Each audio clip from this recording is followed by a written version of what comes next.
ಇದೇನು ರಾಜ್ಯದ ಜನರ ಏಳಿಗೆಗಾಗಿ ಅಲ್ಲ.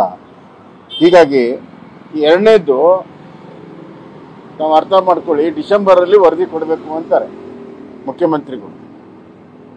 ಈ ಕಡೆ DK ಶಿವಕುಮಾರ್ ಗ್ರೂಪ್ನವರು ಡಿಸೆಂಬರಲ್ಲಿ ನಾಯಕತ್ವ ಬದಲಾವಣೆ ಆಗುತ್ತೆ, ಮುಖ್ಯಮಂತ್ರಿ ಆಗ್ತಾರೆ ಅಂತಾರೆ. ಟೈಮಿಂಗ್ ನೋಡ್ಕೊಳ್ಳಿ. ಹೀಗಾಗಿ ಮುಖ್ಯಮಂತ್ರಿಗಳು ಎಲ್ಲೋ ತಮ್ಮ ಕುರ್ಚಿಯನ್ನ ಗಟ್ಟಿಗೊಳಿಸೋ ಸಲುವಾಗಿ ಈ ಜಾತಿ ಗಣತಿಯನ್ನ ಒಂದು ರೀತಿಯಲ್ಲಿ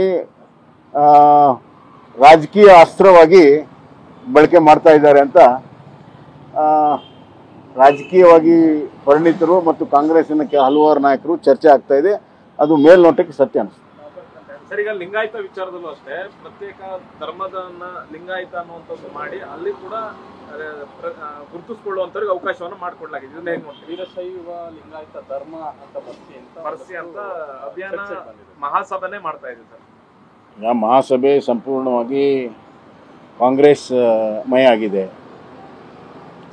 ಮಹಾಸಭೆಗೆ ನಾನು ವಿನಂತಿಯನ್ನು ಮಾಡ್ತೀನಿ, ಕಾನೂನು ಪ್ರಕಾರ, ಸಂವಿಧಾನ ಪ್ರಕಾರ ತಾವು ಚಿಂತನೆಯನ್ನು ಮಾಡಿ ಸರಿಯಾದ ಮಾರ್ಗದರ್ಶನ ಮಾಡಬೇಕು. ಭಾಳಷ್ಟು ಗೊಂದಲವನ್ನು, ಒಂದು ಕಡೆ ಹೊಸ ಧರ್ಮ ಅಂತಾರೆ, ಇನ್ನೊಂದು ಕಡೆ ವೀರಶೈವ ಅಂತಾರೆ, ಇನ್ನೊಂದು ಕಡೆ ಲಿಂಗಾಯತ ಅಂತಾರೆ, ಇನ್ನೊಂದು ಕಡೆ ವೀರಶೈವ ಲಿಂಗಾಯತ ಅಂತಾರೆ. ಈ ಗೊಂದಲ ನಿವಾರಣೆ ಮಾಡಬೇಕು. ಇಲ್ಲದೇ ಇದ್ದರೆ ಜನ ತಮ್ಮ ತೀರ್ಮಾನಗಳನ್ನು ಮಾಡ್ತಾರೆ. ಇದರ ಬಗ್ಗೆ ನಾವು ಕೂಡ ನಮ್ಮ ಎಲ್ಲ ಹಿರಿಯರು, ಪಕ್ಷದ ಹಿರಿಯರೆಲ್ಲರೂ ಕೂಡ ಕುಂತು ಈ ವಿಚಾರದಲ್ಲಿ ಚರ್ಚೆಯನ್ನು ಮಾಡ್ತಾ ಇದ್ದೀವಿ.